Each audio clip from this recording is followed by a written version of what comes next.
Sofrimento também é uma palavra que costuma gerar arrepios, mas talvez a gente poderia trocar sofrimento por desprazer.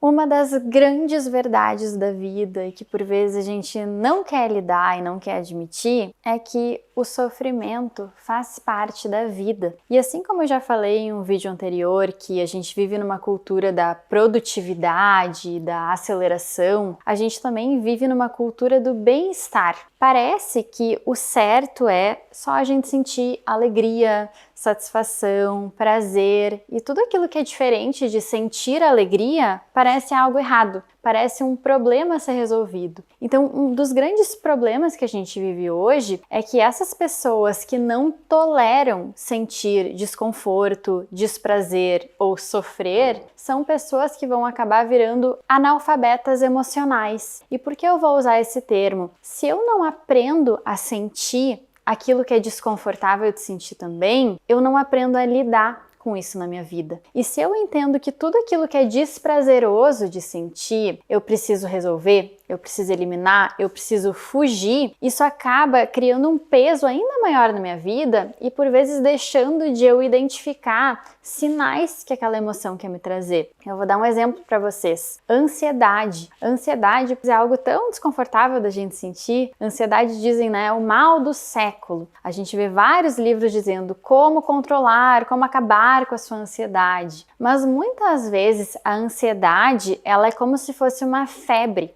Ter ansiedade nos avisa de um problema que está acontecendo no nosso ambiente. Sabem quando a gente está com febre, aquela febre avisa que a gente está, sei lá, com uma infecção no corpo? Então, de nada adianta eu solucionar a febre se eu não olho para a infecção. Essa é a mesma lógica que eu quero trazer para vocês. Nossas emoções, elas podem ser apenas sinais que avisam problemas no nosso contexto. Então, muitas vezes a ansiedade é um sintoma normal dentro de um contexto problemático. Trago exemplos para vocês em relação a isso. Se eu vivo um relacionamento abusivo, ou se eu vivo em um trabalho que está me gerando mais demandas do que eu dou conta de abraçar, que eu não estou conseguindo delegar tarefas, eu não consigo dizer não, faz sentido que eu sinta ansiedade, porque eu estou dentro de um contexto que me exige estar alerta o tempo todo. Se eu vou para a terapia dizendo, terapeuta, resolve a minha ansiedade, será que a minha terapeuta vai estar de fato me ajudando? Se a terapeuta quiser tirar a minha ansiedade, talvez ela está tirando o meu radar, ela está tirando a minha bússola de olhar para o meu contexto e de tentar traduzir aquilo que a minha ansiedade está tentando me dizer. Então, por isso que dentro da terapia de aceitação e compromisso, a gente não trabalha para reduzir sintomas, a gente trabalha para ajudar o paciente a traduzir os seus sintomas. Uma terapia que visa somente reduzir sintomas é uma terapia que está deixando os nossos pacientes, clientes mais analfabetos emocionais, como eu mencionei para vocês, não ajuda o nosso paciente a lidar com aquilo que ele está sentindo e acaba sendo uma terapia superficial e rasa, porque não olha para aquele contexto que está gerando esses sintomas. E aí, querem ver um outro problema disso? Quantas vezes as pessoas, elas não deixam de viver coisas gostosíssimas na vida por conta do medo de sofrer? Quantas vezes eu posso deixar de investir num projeto super legal porque eu tenho medo de não dar certo? Ou quantas vezes eu posso deixar de investir num relacionamento ou tenho medo de me apegar? Não quero me apegar para não sofrer, para não correr o risco de ser rejeitada ou do relacionamento não dar certo. A grande questão que as pessoas não se dão conta é que por medo de sofrer que elas sofrem mais. Então o fato de eu não estar tocando um projeto legal ou não estar me permitindo viver um relacionamento, mesmo na presença da incerteza de não saber como aquilo vai se dar, eu já estou sofrendo.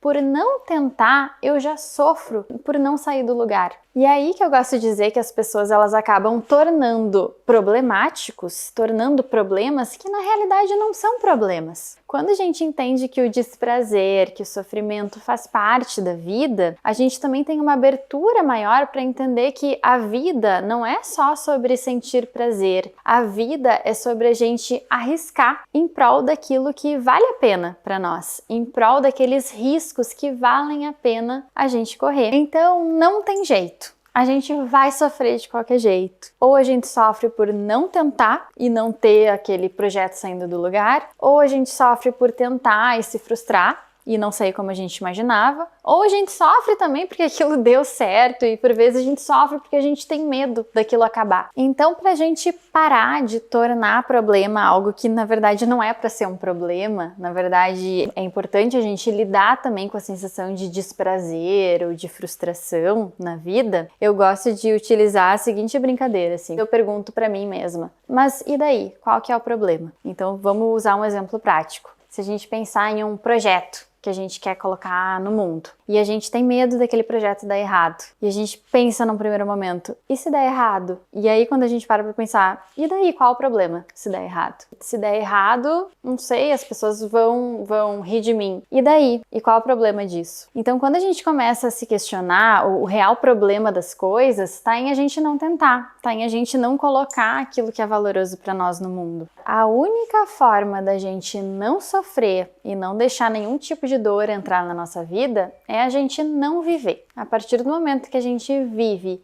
que a gente valoriza coisas, o outro lado daquilo que eu valorizo é o medo de perder naquilo que eu valorizo, é o medo de não dar certo. Então, se eu não quero sentir medo, se eu não quero sentir nenhuma angústia, então eu não posso valorizar nada. Me conta aqui se esse vídeo fez sentido pra ti, me conta aqui se tu se pega também preso no medo de sofrer e de que forma a nossa abertura a todos os sentimentos confortáveis e não confortáveis, prazerosos e desprazerosos pode nos ajudar a viver uma vida mais intensa, mais plena e ter mais vitalidade. Curte aqui se tu gostou desse vídeo, compartilha com teus amigos, aqui embaixo também estão os meus links dos meus outros projetos se vocês querem aprender mais comigo sobre arte, sobre a vida, e espero vocês no nosso próximo vídeo.